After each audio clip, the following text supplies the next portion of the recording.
Assalamualaikum warahmatullahi wabarakatuh. Halo teman-teman semua, perkenalkan aku Namira Eda Herunisa, seorang mahasiswa semester 4 di program studi Sistem Informasi Universitas Mula Warman. NIM-aku 2109116048. Jadi hari ini aku bakal ngebahas satu topik yang bisa dibilang menarik dalam dunia bisnis, yaitu adalah technopreneurship. Mungkin beberapa dari kita udah gak asing ya sama kata technopreneurship karena emang lagi banyak banget nih dibahas di berbagai media seperti media massa, media sosial ataupun juga media elektronik. Tapi mungkin juga beberapa dari kita belum tahu apa aja sih penjelasan detail mengenai technopreneurship ini sendiri, apa aja tujuannya, apa aja manfaatnya, dan juga bagaimana implementasinya dalam hal sistem informasi. Jadi kali ini aku bakal ngebahas mengenai technopreneurship, dan kalau teman-teman mau tahu boleh nonton video aku ya. Yang pertama yaitu, apa sih technopreneurship itu? Jadi, technopreneurship adalah gabungan dari dua kata, yaitu teknologi dan juga entrepreneurship. Kita bisa tarik kesimpulan bahwa technopreneurship merupakan proses pembentukan dan juga kolaborasi antara bidang kewirausahaan dan juga penerapan teknologi sebagai instrumen pendukung dan sebagai dasar dari usaha itu sendiri, baik dalam hal proses, sistem, pihak yang terlibat maupun juga produk yang dihasilkan. Nah, kalau menurut Hartono 2011 menyatakan bahwa technopreneurship adalah sebuah kolaborasi antara penerapan teknologi sebagai instrumen serta jiwa usaha mandiri sebagai kebutuhan. Jadi, technopreneurship adalah suatu karakter integral antara kompetensi penerapan teknologi serta spirit membangun usaha. Nah, jadi kalau misalnya kita ikut menjadi seorang technopreneurship, kita bisa turut berkontribusi meningkatkan taraf hidup masyarakat Indonesia dan juga menghasilkan lapangan pekerjaan yang banyak dan membangun perekonomian sekaligus teknologi di Indonesia. Lalu yang kedua, apa sih tujuan kita mempelajari technopreneurship? Sebenarnya ada banyak tujuan mempelajari technopreneurship, tapi di sini ada beberapa tujuan utama. Yang pertama yaitu mengembangkan inovasi teknologi dalam bisnis.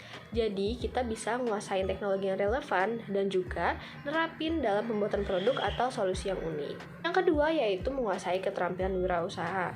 Jadi kita bisa memahami aspek-aspek penting dalam menjalankan bisnis teknologi yang sukses. Yang ketiga adalah mengidentifikasi peluang bisnis di bidang teknologi. Hal ini bakal ngebantu kita mengembangkan kepekaan terhadap bisnis dan juga kemampuan untuk melihat peluang di sektor teknologi. Yang keempat adalah membuat produk atau layanan teknologi yang unik. Salah satu tujuan utama technopreneurship adalah mengembangkan produk atau layanan berbasis teknologi yang unik dan juga inovatif daripada sebelumnya.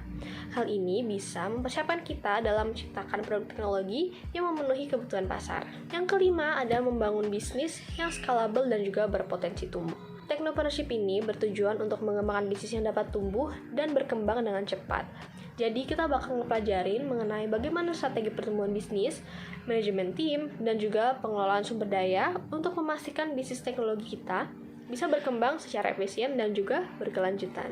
Yang terakhir adalah mengelola risiko bisnis teknologi. Tujuan kita mempelajari technopreneurship adalah untuk mengembangkan pemahaman tentang risiko-risiko tersebut dan juga strategi untuk mengelola bisnis. Kita bakal mempelajari tentang manajemen risiko, analisis pasar, dan juga perencanaan keuangan untuk mengurangi risiko dan juga meningkatkan kesuksesan bisnis. Lalu, bagaimana sih contoh implementasi technopreneurship dalam konteks sistem informasi? Yang pertama itu adalah menjadi pengembang aplikasi mobile inovatif. Jadi kita bakal menciptakan aplikasi yang bisa memberikan solusi praktis dan juga memberikan nilai tambah bagi para pengguna. Yang kedua yaitu kita dapat mengembangkan startup analitik data untuk memberikan wawasan bisnis. Yang pasti ini bakal ngebantu perusahaan untuk memahami pola dan tren dalam data mereka, sehingga dapat mengoptimalkan kinerja mereka dan juga mengambil keputusan yang lebih cerdas. Yang ketiga yaitu membuat atau mengembangkan platform e-commerce yang memanfaatkan teknologi terkini. Tujuan utamanya yaitu menciptakan pengalaman berbelanja online yang menarik dan juga nyaman bagi para pengguna, serta memberikan nilai tambah kepada para pemilik bisnis. Yang keempat yaitu menjadi solusi keamanan cyber untuk melindungi perusahaan. Jadi dengan adanya solusi keamanan cyber yang inovatif, Technopreneur bertujuan untuk memberikan rasa aman kepada perusahaan untuk melindungi data sensitif mereka. Yang terakhir yaitu membuat startup Internet of Things atau IoT yang mengintegrasikan perangkat dan sistem. Kita bakal menciptakan solusi IoT yang inovatif dan juga memberikan efisiensi, kenyamanan, atau pengalaman pengguna yang lebih baik. Kita masuk ke dalam topik bakar duit. Kita pasti udah gak asing ya sama yang namanya bakar duit, karena emang startup di Indonesia banyak banget yang nggunain konsep ini gitu. Jadi sebenarnya apa sih bakar duit itu?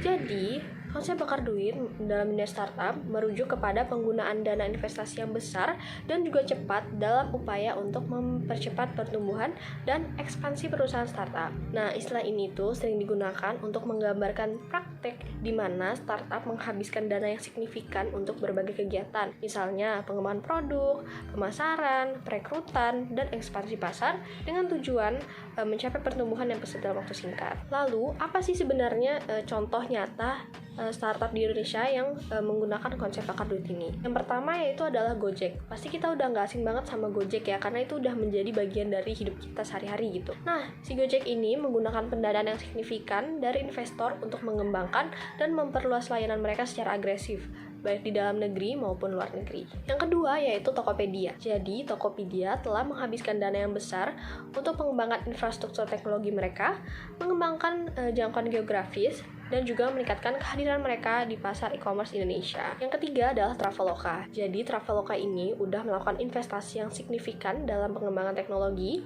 dan juga pemasaran untuk mencapai pertumbuhan yang pesat. Traveloka juga melakukan ekspansi ke berbagai negara yang ada di Asia Tenggara dan juga menjalin kemitraan dengan maskapai penerbangan dan juga mitra bisnis lainnya. Yang keempat ada Bukalapak. Nah, Bukalapak ini telah menghabiskan dana yang besar untuk memperluas jangkauan geografis, meningkatkan infrastruktur teknologi, dan juga memperluas layanan mereka termasuk dengan meluncurkan fitur P2P lending dan juga layanan keuangan. Yang terakhir adalah OVO. OVO ini telah menghabiskan dana yang signifikan dalam memperluas jaringan mitra bisnis, meningkatkan fitur dan fungsionalitas aplikasi mereka, serta melakukan kampanye pemasaran yang besar-besaran untuk meningkatkan penggunaan dan kesadaran merek. Tapi perlu dicatat ya teman-teman bahwa strategi bakar duit ini nggak selalu menjamin kesuksesan dalam jangka panjang. Sementara beberapa startup yang menerapkannya mungkin dapat berhasil dan mencapai pertumbuhan yang pesat, bisa jadi yang lain mungkin menghadapi tantangan dan resiko signifikan. Jadi, keberhasilan startup dalam menerapkan strategi ini tuh sebenarnya bergantung dari beberapa faktor. Misalnya, manajemen efektif, pemahaman pasar, eksekusi yang baik, dan juga kemampuan untuk menghasilkan pendapatan yang berkelanjutan. Masuk ke topik selanjutnya yaitu marketing mix. Jadi, marketing mix ini dikenal sebagai bauran pasar, mengacu pada serangkaian elemen pasar yang digunakan oleh perusahaan untuk mencapai tujuan pemasaran mereka. Marketing mix ini sendiri terdiri dari 4 komponen utama yang disebut sebagai 4P: product, price, place, dan juga promotion. Keempat elemen ini saling berinteraksi dan juga saling mendukung dalam upaya mempengaruhi keputusan pembelian konsumennya. Lalu, apa sih tujuan dari marketing mix ini? Nah, tujuan dari marketing mix ini yaitu menciptakan strategi pemasaran yang efektif dan juga optimal. Melalui penggunaan marketing mix, perusahaan berharap dapat mempengaruhi persepsi dan juga perilaku konsumen, memaksimalkan penjualan, meningkatkan pangsa pasar, dan juga mencapai keuntungan yang berkelanjutan. Tujuan yang lainnya yaitu memenuhi kebutuhan dan keinginan pelanggan dengan cara yang lebih baik daripada pesaing, serta membangun dan memelihara hubungan yang kuat antara perusahaan dan juga pelanggan. Lalu, apa contoh dari implementasi marketing mix itu sendiri? Sebenarnya contohnya itu bisa berbeda-beda ya, tergantung pada industri, tujuan, dan juga sasaran pasar perusahaan. Nah, lalu apa sih sebenarnya contoh marketing mix itu sendiri? Nah, jadi sebenarnya implementasi marketing mix ini sendiri itu bisa berbeda-beda, tergantung dari industri, tujuan, dan juga sasaran pasar perusahaan itu sendiri. Tapi di sini saya akan menjelaskan mengenai bagaimana implementasi marketing mix dalam perusahaan yang memproduksi pakaian. Yang pertama adalah elemen produk. Jadi perusahaan ini merancang, mengembangkan, dan juga memproduksi pakaian yang sesuai dengan tren terkini, tapi tetap dengan kualitas yang baik dan juga memiliki berbagai gaya untuk memenuhi kebutuhan dan juga keinginan pelanggan. Elemen yang kedua yaitu price. Jadi perusahaan bakal nentuin harga yang kompetitif dan juga menguntungkan berdasarkan dengan biaya produksi, harga pasar, dan juga nilai yang diberikan oleh produk mereka. Mereka juga bisa menggunakan strategi penetapan harga seperti harga premium untuk produk berkualitas atau harga diskon untuk menarik para pelanggan. Yang ketiga adalah elemen place atau tempat. Jadi perusahaan bakal menjalankan saluran distribusi yang lebih efisien untuk menjual produk mereka. Misalnya dengan melibatkan penjualan melalui toko retail fisik, e-commerce, distribusi grosir, ataupun kerjasama dengan mitra lainnya. Elemen yang keempat atau yang terakhir adalah promotion. Jadi perusahaan bakal menggunakan strategi promosi untuk meningkatkan kesadaran dan juga minat pelanggan terhadap produk mereka. Hal ini termasuk ke dalam pengiklanan, promosi penjualan, pemasaran langsung, kegiatan publisitas, dan juga upaya pemasaran digital melalui media sosial atau kampanye influencer. Mungkin anak muda yang sekarang itu udah nggak asing ya sama yang namanya afiliator. Nah, hal itu merupakan salah satu bagian dari promosi. Jadi, dengan kita mengintegrasikan keempat elemen marketing mix ini secara efektif, pasti perusahaan dapat mencapai tujuan mereka dalam hal penjualan, pangsa pasar, dan juga kepuasan pelanggan. Masuk ke topik selanjutnya yaitu business plan. Mungkin kita udah pernah dengar kata business plan, tapi kita nggak tahu nih apa sih pengertian dari business plan itu sendiri. Jadi sebenarnya business plan itu adalah rencana tertulis yang menggambarkan tujuan bisnis, strategi, dan langkah-langkah yang bakal diambil untuk mencapai tujuan tersebut.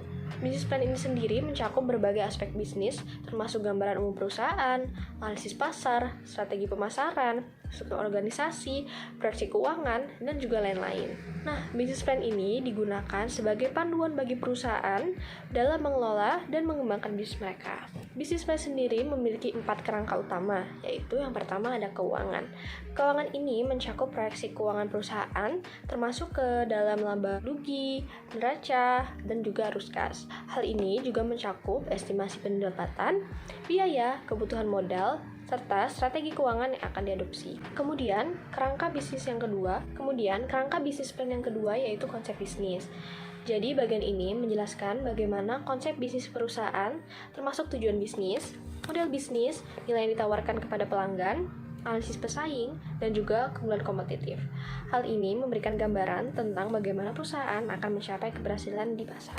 Kerangka yang ketiga yaitu operasional. Bagian ini menjelaskan tentang aspek operasional perusahaan, termasuk infrastruktur, fasilitas, rantai pasokan, sistem manajemen, dan juga proses operasional.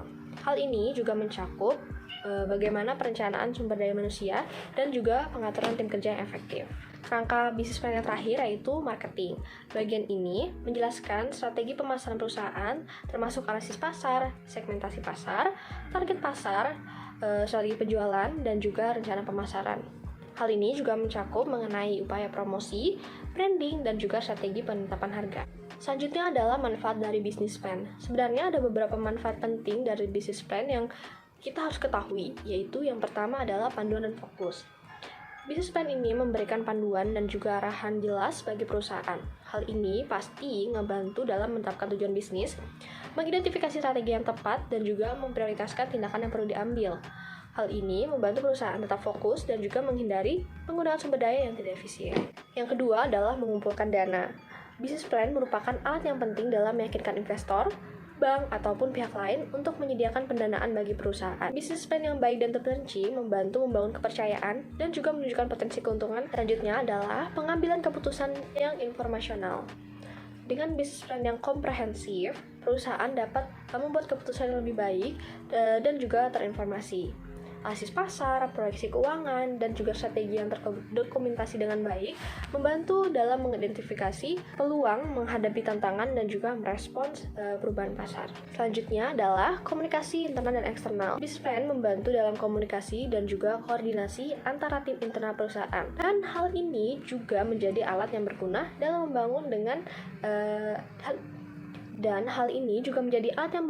dalam membangun komunikasi dengan mitra bisnis. Jadi apa sih hal-hal yang udah aku pelajarin selama 1 semester dalam mata kuliah Technopreneurship selama semester 4, aku ngepelajarin Technopreneurship bersama Pak Eko dan juga Pak Putut. Aku ngepelajarin banyak hal mengenai bisnis yang tentu aja bermanfaat tentang Technopreneurship, dimulai dari hal basic mengenai Technopreneurship seperti pengertiannya, tujuannya, manfaatnya, contohnya, sampai juga bagaimana menjadi seorang teknopreneur yang baik. Aku juga ngepelajarin gimana hal-hal dalam dunia bisnis seperti ngelakuin perencanaan bisnis, lalu juga membuat bisnis plan sendiri dan apa aja manfaatnya. Aku juga belajar gimana konsep-konsep bisnis yang sering digunakan oleh para startup hingga perusahaan terkenal. Seperti misalnya nih, konsep bakar duit yang udah paling gak asing lah di telinga kita, lalu juga teknik marketing, serta dengan implementasinya. Aku gak cuma belajar tentang hal-hal berat mengenai bisnis, tapi aku juga belajar mengenai hal-hal basic yang dilakukan di sehari-hari. Seperti misalnya aku bisa mempelajari bagaimana mengatur keuangan dengan baik, yang dimulai dari diri sendiri, lalu nanti aku bisa implementasikan ke dalam dunia berbisnisku.